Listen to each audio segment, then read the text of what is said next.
Welcome back to NFL Week in Review. This is going to be week 12 of the 2025 NFL season. There's a lot to talk about, so let's get started.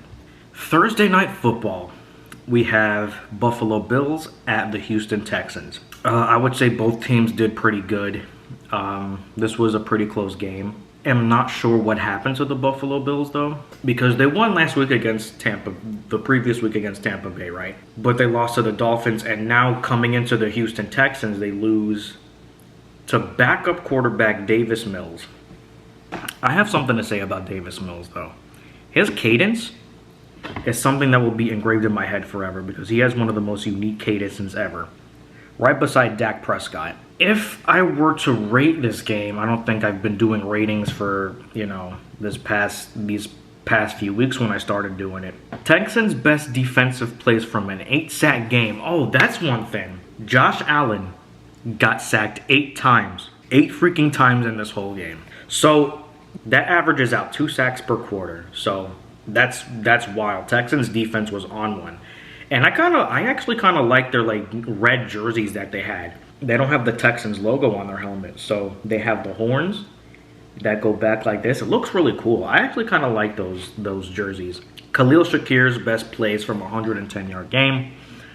James Cook was doing good. Davis Mills plays 2 touchdown game versus Bills. Kalen Bullock is a turnover machine. Lots of turnovers happened in this game. Yeah, losing to backup quarterback Davis Mills is not something you want to happen in your career. I'm sorry, Josh Allen. I like you. I like the Buffalo Bills, but Texans is my favorite in AFC South. So we go to Red Zone for the Sunday night games, or Sunday games. We have the Indianapolis Colts at the Kansas City Chiefs. Another close game. One thing I will say is that the Chiefs needed this win only because if they lost 3 games in a row, would have done bad things for Patrick Mahomes' career and the rest of the Chiefs' offense and defense, and would have done bad things for Andy Reid. But luckily for them, they beat a top team. Kansas City Chiefs beat a top team by the Indianapolis Colts with Danny Dimes. Now Colts are 8-3.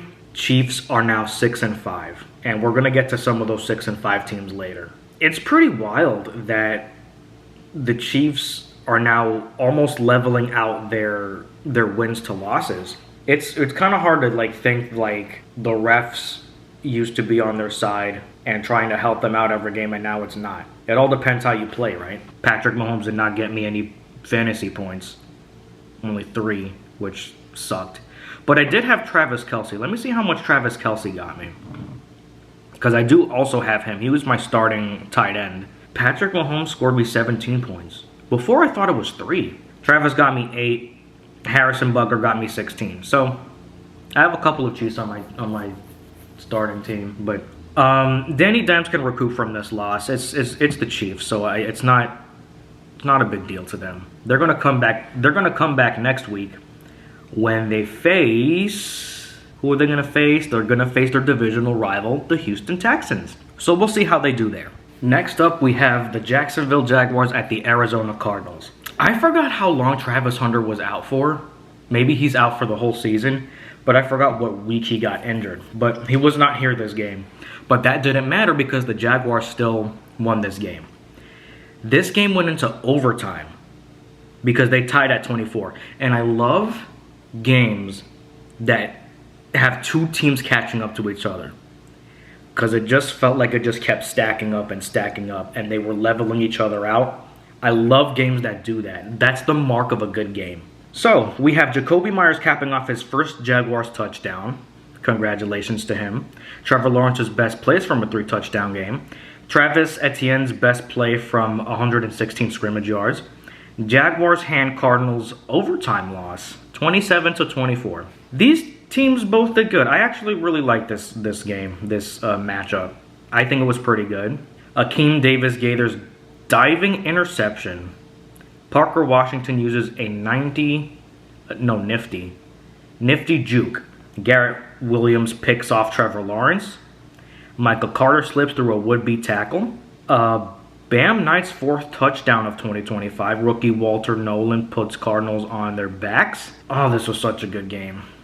When you have 2 teams like this that just give it their all for week 12, especially going into a good week like week 13 that's coming up. I'll talk about that later. Yeah, it just looks like they were doing it.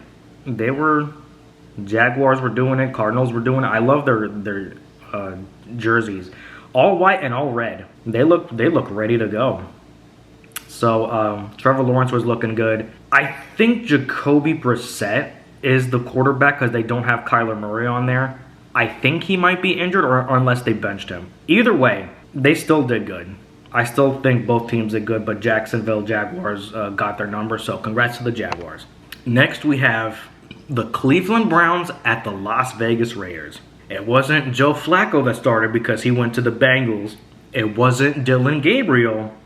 For the first time in his career, Shedeur Sanders starts for the Cleveland Browns. And the first time since 1995 that a rookie quarterback for the Cleveland Browns wins in his first game.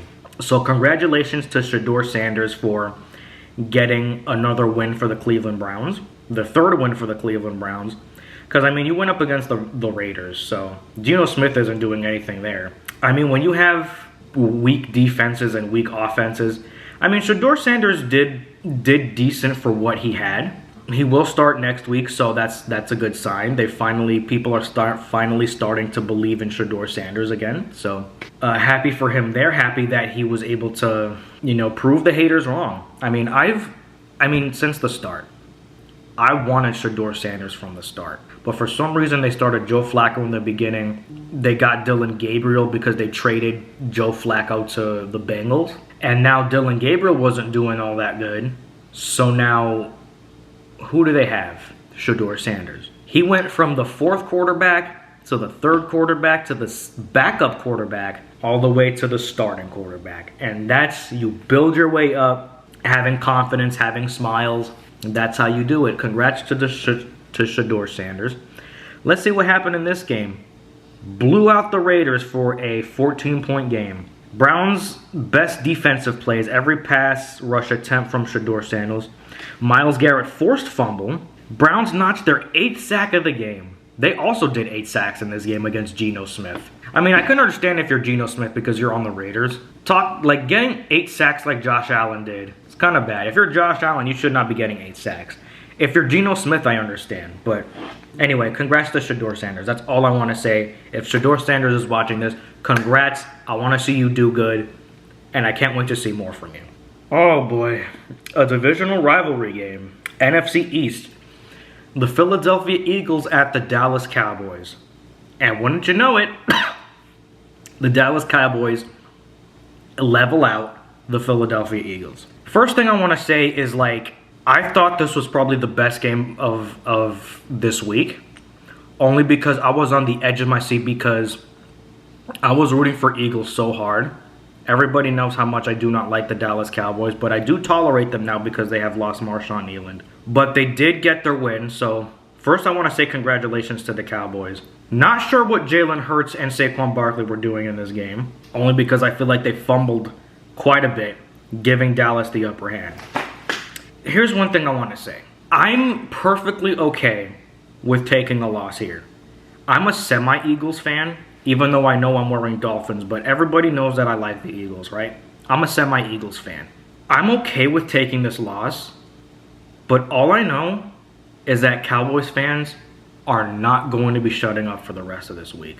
Only because they beat the Eagles. It's such a tense rivalry. This is probably one of the most intense rivalries of the NFC. Actually, no. That would be Packers-Bears. I'm still wanting to see that Packers-Bears game by the time the later weeks come.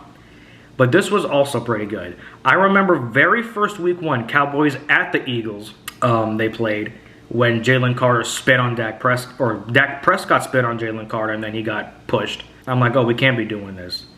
Now, week 12, it looks like Dallas got their revenge. I can't really say nothing about that. I just don't like that you Cowboys fans, I get it, you're celebrating your win. It's just a regular season win.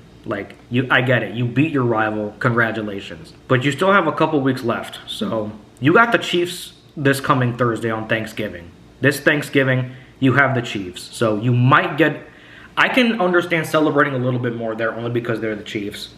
Eagles, you beat the the Super Bowl champs. Great, congratulations. Load on this win because I don't know what you're gonna do the next coming weeks when you have to contend for the playoffs. But we'll see what happens there, right? Sunday Night Football. We have Tampa Bay Buccaneers at the LA Rams. Two of my favorite teams from their respective divisions, NFC South and NFC West. I say this every time, and I mean it.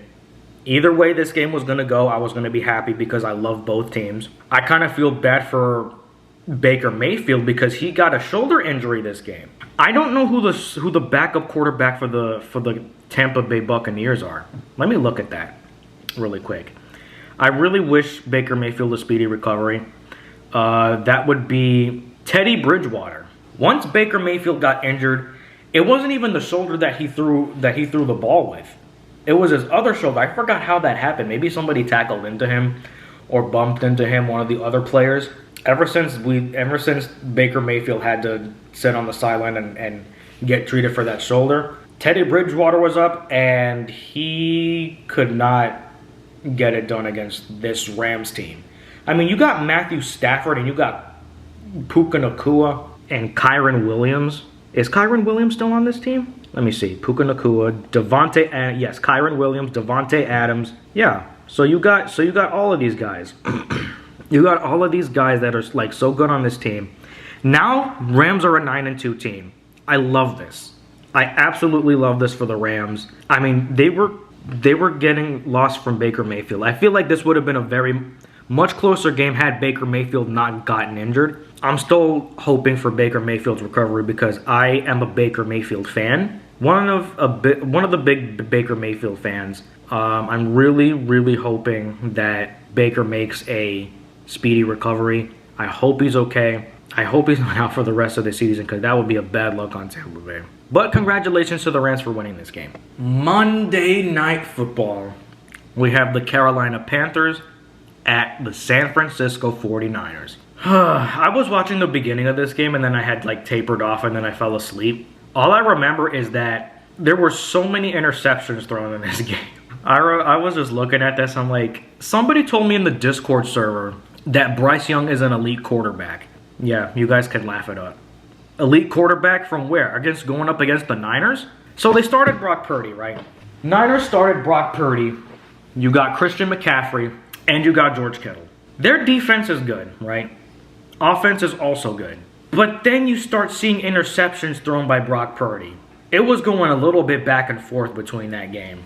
I was just wilding out. I'm just like, how are you going to throw that interception? You're Brock freaking Purdy. The couple interceptions that were thrown, and then the Niners making their first touchdown. Jair Brown, I don't know how to say his first name. Jair Brown snags his, I don't know how to say that name. You guys can help me out in the comments. I'm sorry.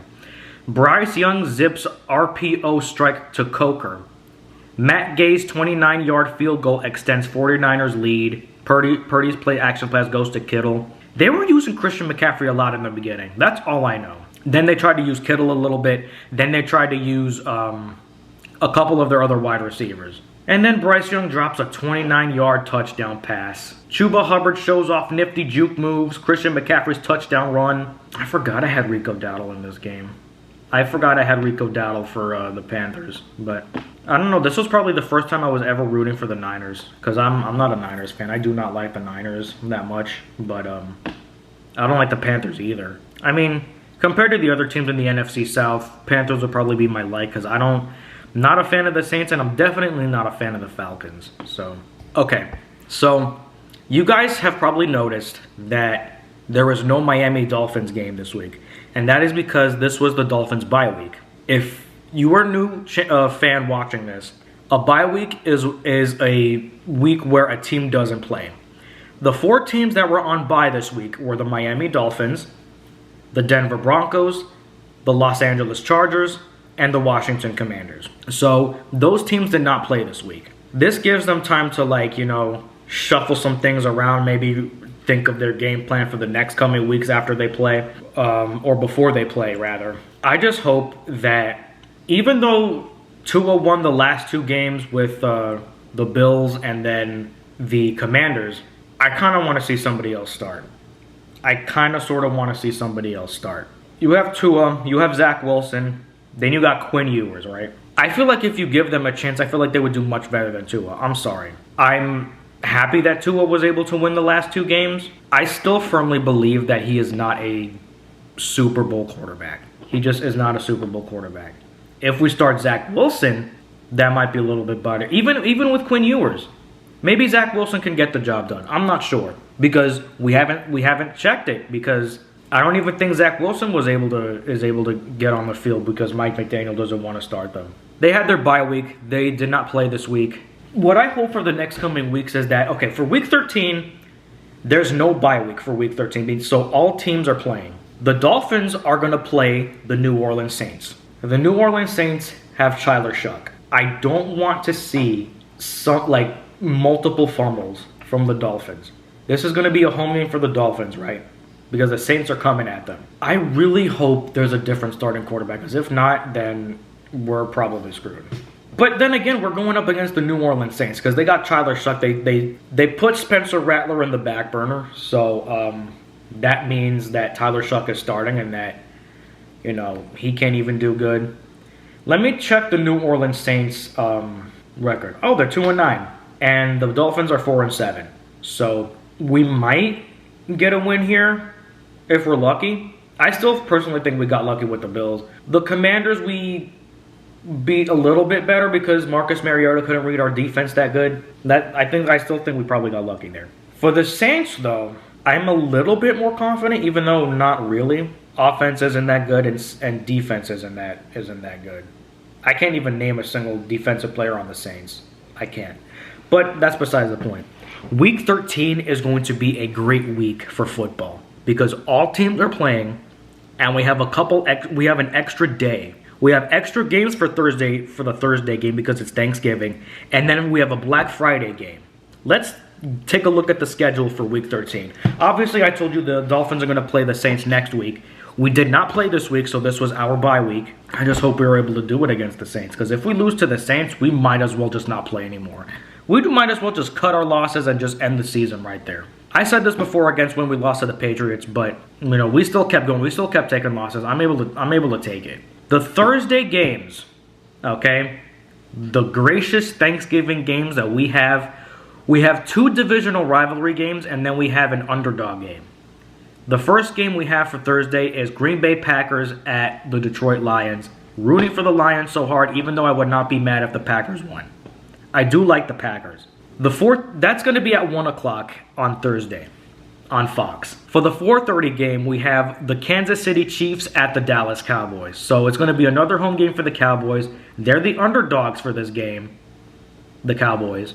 I think the Chiefs are favored to win this game, but we're just going to see how they do.